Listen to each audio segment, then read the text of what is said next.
오늘도 새로운 힘과 능력을 주님께서 우리 모두에게 허락해 주실 것을 기대하면서 오늘 하루도 행복하게 살아가시기를 예수님의 이름으로 축복합니다. 사무엘상 이 6장에서 이 법궤에 대한 이야기를 계속 강조해서 하고 있습니다. 생각을 한번 정리해 봅시다. 저 실로에 있었던 하나님의 집에 있었던 법궤, 이 에베네셀 전투로 패배를 하자 법궤를 전쟁터에 가져왔습니다. 그 에베네셀 전투에서 두 번째 패배를 합니다. 많은 젊은이들이 죽었습니다. 3만 명이 죽었습니다. 그리고 법궤를 뺏겼습니다. 그 법궤는 블레셋 사람들의 신전, 다곤 신전에 갖다 놨습니다. 다곤이 박살이 났습니다. 그러자 깜짝 놀래가지고 그것을 가사로 가지고 갑니다. 가드로 가지고 갑니다. 그리고 거기서도 문제가 생기니까 아스글론으로 가지고 갑니다. 에글론으로 가지고 갑니다. 그리고 이제 견디다 못해서 그들이 블레셋 사람들이 벳세메스로 수레에 실어서 새끼를 둔 어미소 2마리로 수레에 실어서 벳세메스로 올려보냈습니다.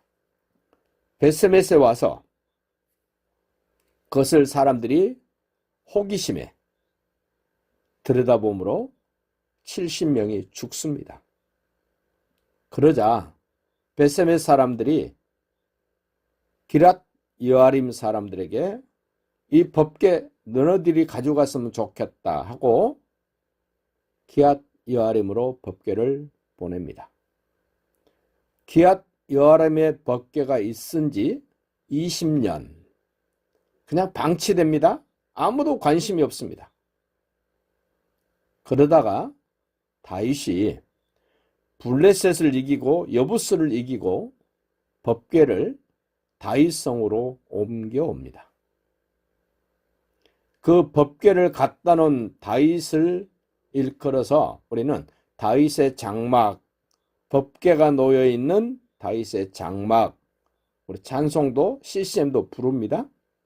그 법궤는 솔로몬이 성전을 지어서 봉헌할 때 이제 실로에 있었던 그 성막에 있었던 모든 것들과 이제 하나가 되어지는 기가 막힌 과정을 거치게 되는 그 과정 중에 오늘 우리가 보게 되는 이 말씀이 있습니다. 보십시다 한번. 자, 13절.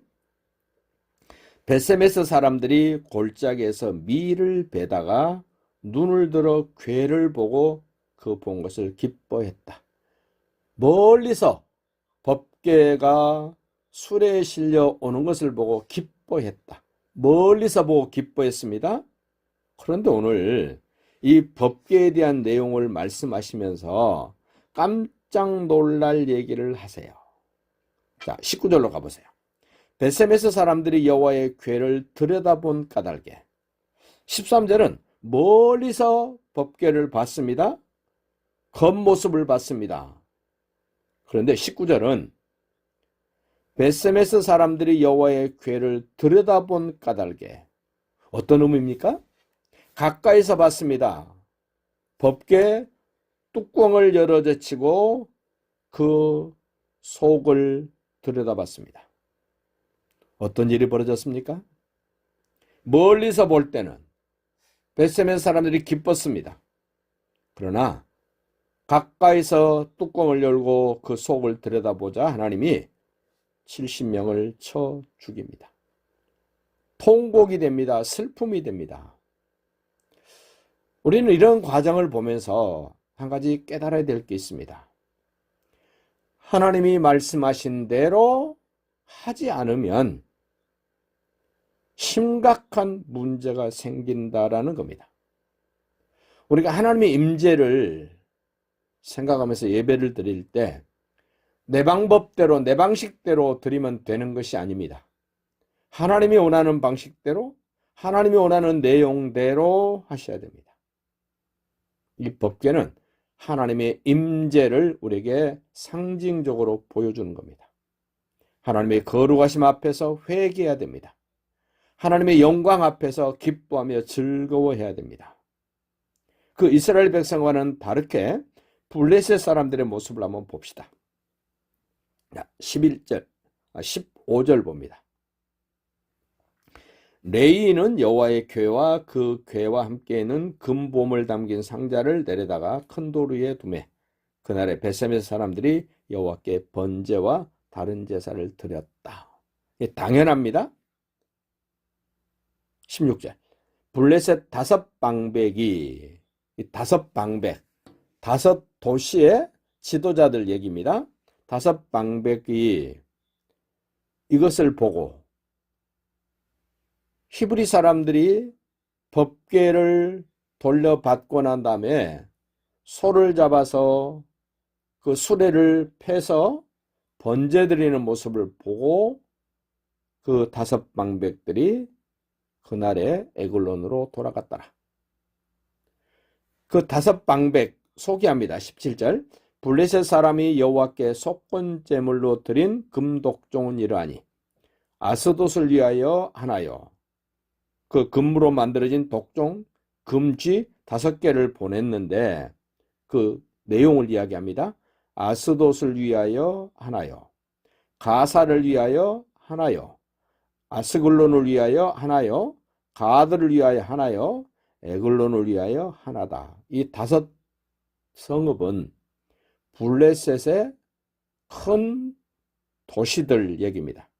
우리나라로 말하면 서울, 부산, 대구, 대전, 인천 이렇게 큰 도시들을 이야기한 것처럼 블레셋의 5 성읍 거기에 지도자 5방백 이렇게 소개를 합니다.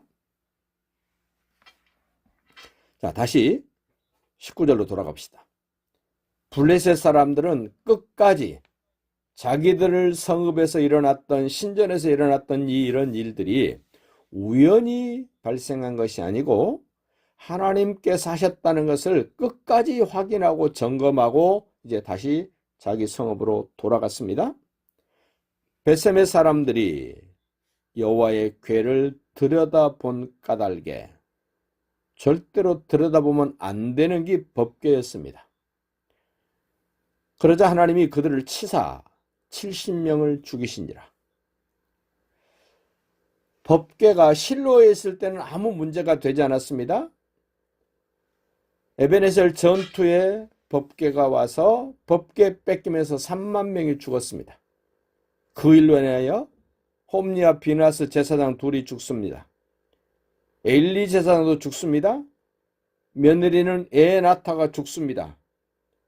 그 전체를 묶어서 하나님의 영광이 우리에게서 떠났다 해서 이가봇이라는 이름을 아들에게 지어주고 그 비나스의 아내가 죽습니다.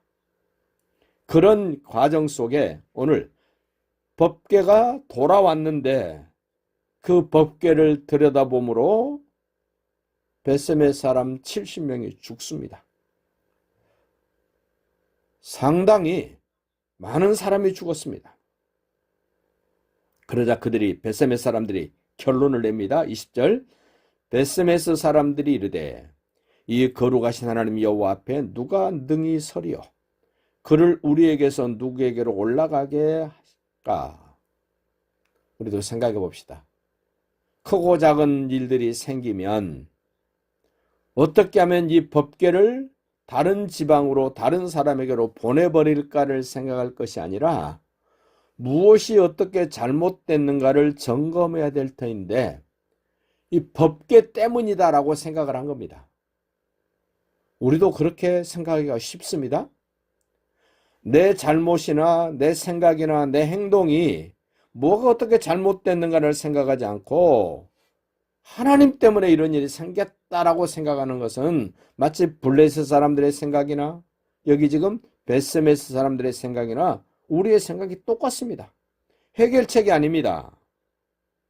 그래서 어떻게 됩니까? 21절 전령들을 기랏 이아림 주민에게 보내어 이르되 블레셋 사람들이 여호와의 궤를 도로 가져왔으니 너희는 내려와서 그것을 너희에게로 옮겨가라.